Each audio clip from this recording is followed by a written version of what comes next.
Thank you, Senator Portman. I'll let you exceed your time because I was told that Senator Schatz was on his way, and he is here. And so, Senator Schatz, you're next. Thank you very much, Mr. Chairman. And thank you, Ms. Bennett, for being willing to serve again. I want to start with internet freedom. What lessons did you learn at VOA about the importance of an open and reliable internet access in authoritarian countries in particular? Senator Schatz, thank you for that question, because that's a very, very important question. And making sure that we stay technologically not just catching up, but advanced in providing internet access to people around the world is really critical to making sure that the best work that is being done there gets made available to people around the world, because that is increasingly the way people are attaining their information and is very important. And as authoritarian regimes get better at locking down and closing down those systems, we need to get better at breaking them down. Tell me about the Open Technology Fund. You don't have to summarize it for me at the more basic level, but how do you think OTF can fill some of these new gaps and, so, like you say, stay a little bit ahead of the curve of the authoritarians? Senator, I'm looking forward to diving into that issue and making sure that the good work and research that's being done there, we can draw on that to move forward. One of the most important things that the Open Technology Fund does right now is support and develop and distribute circumvention tools that enable people, audiences, safely to access the content provided by USAGM around the world, even when it is denied to them through their own country's mechanisms.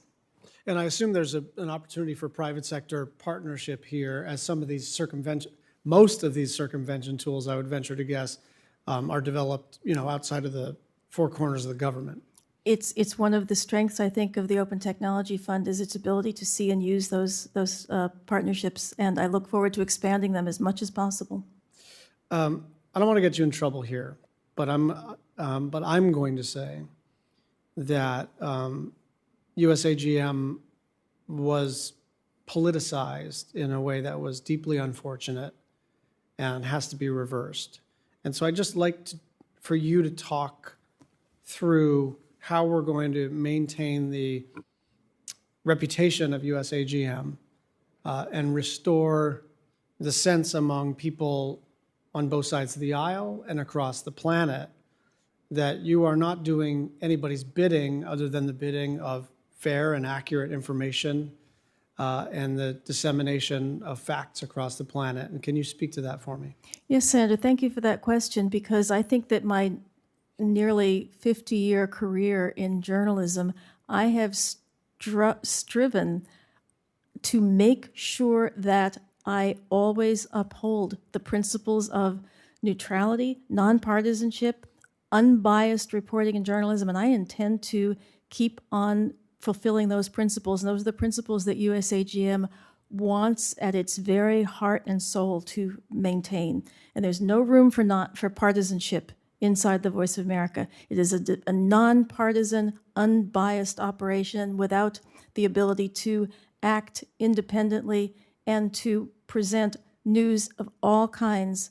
It is of not the greatest use it could possibly be. There's no room for partisanship, Senator. Thank you. This question may be a little more challenging, not in a political sense, but I'm sort of puzzling through this as I think about the Voice of America and Radio Free Asia. You're producing content and you're putting it on the airwaves. I'm not one of these people who thinks that that every time there's a new medium for communication, the other ones become irrelevant. Radio is still a very powerful tool, and we ought to fund it, and what they're doing is essential, and yet people are getting their information in lots of new ways. So how do you kind of envision, other than or in addition to OTF and kind of the convening authority that you have and the ability that you have to distribute dissemination tools, what does VOA look like in 50 years? Is it still radio? What's the future look like? Senator, I wish I could see ahead 50 years, but what I can say is that I am a very pragmatic leader. What I care about is what works. If people are receiving their news and information on their cell phones, then we should provide news and information on their cell phones. If they're accessing news and information through shortwave radio, we should be providing information and news to them via shortwave radio. We need to use the tools that work, and it needs to be a fact-based decision on how we deploy our resources to do that. And I think it's a very exciting opportunity to be able to continue to focus our resources where they can be most effectively used. Just one final question, though. Is there someone doing analysis of sort of the mix of mediums, right? Like when you do any kind of communications campaign, you say, well, there's going to be 10% for print and 20% for web and 10% for radio and the rest for television. Are you thinking through what the mix is? Because the government funding lines they're not so anticipatory, and they're probably not so flexible. So I'm just wondering if at least we can be in a dialogue about what that mix is over what period of time. And you're not in charge of precipitating the transformation, but you, I think, are in charge of riding it, understanding it, and remaining effective in a changing landscape. Yes, Senator, I think that's a very exciting challenge, and I think it's one that we can continue to do not only effectively, but more effectively. And it's a very interesting challenge because that mix is different in different parts of the world and in different countries. And so doing deep analyses of who the audience is, what they need, what they're looking for, is really critical to making those decisions. And the more information we have like that and the more attention we pay to it, the better decisions we're going to make on that subject in the future. Sure. As a perfect example, shortwave radio is not something that comes top of mind in the United States and is still an enormously powerful tool elsewhere. Yes, Senator, may I give you an example? Because at my time at Voice of America, I'm sure you remember the tremendous tragedy inside Myanmar when the Rohingya were chased from their homes and were forced to resettle in Bangladesh. Shortly after that happened, people were still coming across the river. I went to the refugee camps in Bangladesh to see the Rohingya refugees and discovered that even if they had just been chased from their homes, their hunger for information was just as strong as in any other part of the world.